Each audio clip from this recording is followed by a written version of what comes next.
তো আমরা এই সবেমাত্র কাজিরাঙাতে এলাম, আর এটা হলো আমাদের কাজিরাঙা রিসর্ট। এই যে কাজিরাঙা ইন। রিসর্টের রাস্তাটা এতটাই ছোট, তো ট্রাভেলার গাড়ি তো ঢুকতো না, সেই জন্য জিপে করেই আমাদের লাগেজগুলো আনা হয়েছিল।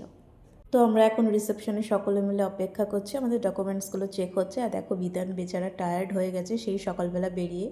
এটা হলো আমাদের কাজিরাঙা রিসর্টের রুম, পরিষ্কার পরিচ্ছন্ন আর সব কিছু অ্যাভেলেবেল আছে রুমটাতে, খুবই ভালো।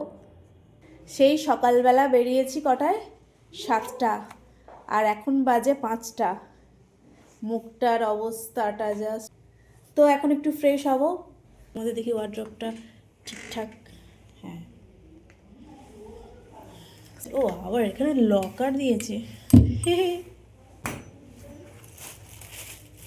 তো এখানে জল গরম করার জন্য কেটলি দিয়েছে,